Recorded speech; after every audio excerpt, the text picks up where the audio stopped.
Hiện nay thì có rất nhiều bệnh nguy hiểm trên trâu bò có thể lây sang cho người. Tuy nhiều bà con chăn nuôi có thể có kinh nghiệm chăn nuôi lâu năm, nhưng nhiều bà con lại vô cùng chủ quan và có những kiến thức có thể không nắm rõ được tác hại của bệnh lây sang cho người. Và trong chuyên đề ngày hôm nay, Dr. Vet xin chia sẻ với bà con một số bệnh nguy hiểm trên trâu bò sẽ lây sang cho người. Đầu tiên là bệnh nhiệt thán hay còn gọi là bệnh than. Về nguyên nhân gây bệnh, bệnh do vi khuẩn Bacillus anthracis gây ra. Sau khi thoát khỏi cơ thể của con bệnh hay là xác chết khi mở ra thì vi khuẩn tiếp xúc với oxy, không khí và tạo nha bào. Nha bào có sức đề kháng rất cao với điều kiện môi trường tự nhiên và chỉ bị tiêu diệt khi đun sôi từ 1000 độ C trong 10 đến 12 phút, chết khi hấp ướp 1200 độ C trong 20 phút và hấp khô 1400 độ C trong 3 giờ và có thể sống tới 28 năm trong lòng đất.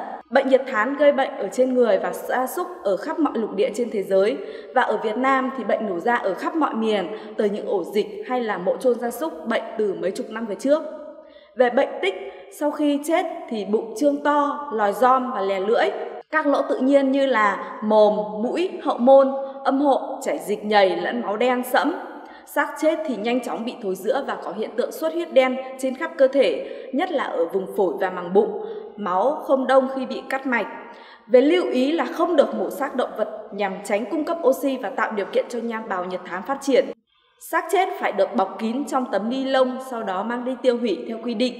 Xác được đốt hoặc chôn, trong trường hợp chôn thì phải được chôn sâu tối thiểu 2 mét, vị trí chôn và xung quanh phải được rắc vôi sống dày khoảng 30 cm. Trên khu vực chôn thì phải làm biển cảnh báo để tránh người chăn nuôi gia súc ở gần mộ chôn sẽ làm cho bệnh nhiệt thán lây lan thêm. Bệnh nhiệt thán nguy hiểm đối với con người như thế nào? Người mắc bệnh nhiệt thán chủ yếu là do ăn thịt gia súc bị bệnh nhiệt thán. Ngoài ra, vi khuẩn có thể xâm nhập qua những vết thương xây sát trên da trong khi mổ hoặc là khi giết mổ gia súc bị bệnh.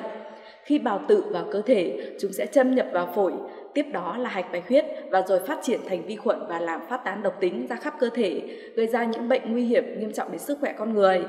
Thời gian ủ bệnh có thể kéo dài từ 1 đến 5 ngày, sau đó bệnh nhân gặp phải những triệu chứng như là sốt cao, ớn lạnh, da tím vàng, viêm màng não, nhiễm độc toàn thân và gây nguy hiểm nhất là dẫn đến tử vong với tỷ lệ cao. Tiếp theo, bệnh nguy hiểm thứ hai đó là bệnh bò điên. Tên gọi khác là bệnh não xốp ở bò, bệnh viêm não thể bọt biển ở bò, bệnh xốp não ở bò hoặc là bệnh prion. Tên bắt nguồn từ các lỗ xốp có thể nhìn thấy dưới kính hiển vi khi soi các mô não bị tổn thương, và bệnh thường xảy ra ở não và tủy sống. Về nguyên nhân gây bệnh bò điên thì bệnh này có khả năng lây lan và tác nhân gây bệnh thì không phải là sinh vật. Bệnh gây ra do một loại protein đặc biệt được gọi là prion hay là protein gây nhiễm. Ở những con bò bị bệnh thì cũng có thể do ăn bột xương và bột thịt của gia súc mắc bệnh.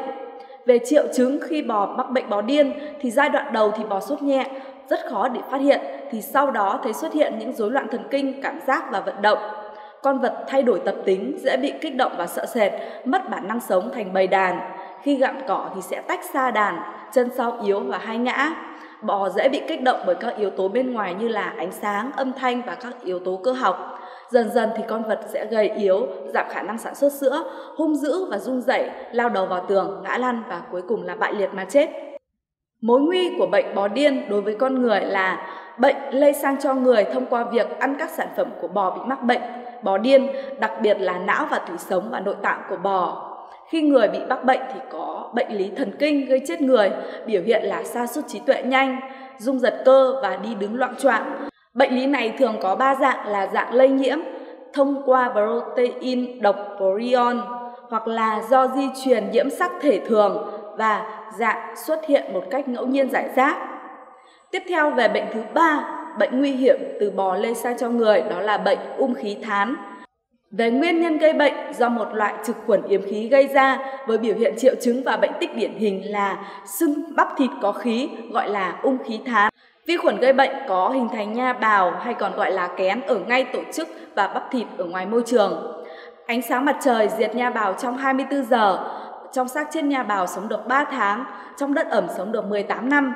Nhiệt độ 700 độ C diệt vi khuẩn sau 30 phút, với nhiệt độ đun sôi thì phải mất 30 giây. Tiếp theo là về phương thức lây truyền. Nha bào có trong đất xâm nhập vào cơ thể của trâu, bò qua đường tiêu hóa hoặc là qua vết thương ở da, rồi phát triển thành vi khuẩn, sinh sôi trong máu rồi đi khắp cơ thể. Bệnh không lây trực tiếp từ con vật mắc bệnh sang con vật khỏe. Về bệnh tích điển hình, xác con vật chết chậm, thối và mổ da có mùi bơ ôi. Bệnh tích hiện điển hình là các khối ung ở giữa ung bắp thịt, thâm tím, đen xám hoặc là nâu xám, hoại tử, nhìn như miếng thịt chín, có chất keo lầy nhầy, nhìn như là thịt đông, cắt sâu vào thì thấy sùi bọt khí, có tiếng lạo xạo. Ung thẩm thấu tương dịch, màu sẫm, hạch bạch huyết ở vùng có ung xương to, thủy thủng, thẩm thấu tương dịch, phủ tạng ở vùng có ung bị tích máu, màng gan có đốm hoại tử, xương mật, máu sẫm hơn và không tím đen và khó đông như trường hợp của bệnh nhiệt thán. Chú ý khi con vật nghi mắc bệnh ung khí thán thì không được phép mổ, chỉ được phép mổ để khám nghiệm tử thi khi cần thiết nhưng phải đảm bảo đủ phương tiện phòng hộ và tiệt trùng tốt. Như vậy thì trong chuyên đề ngày hôm nay, Dr. Vet đã chỉ ra 3 bệnh nguy hiểm trên trâu bò có thể lây sang người. Và ở chuyên đề tiếp theo thì Dr. Vet sẽ chỉ ra thêm 3 bệnh nguy hiểm trên trâu bò nữa có thể lây sang người. Rất mong quý bà con sẽ tiếp tục ủng hộ và theo dõi Dr. Vet. Xin cảm ơn quý bà con đã theo dõi Dr. Vet. Chúc quý bà con chăn nuôi thành công. Xin chào và hẹn gặp lại quý bà con ở những chuyên đề tiếp theo.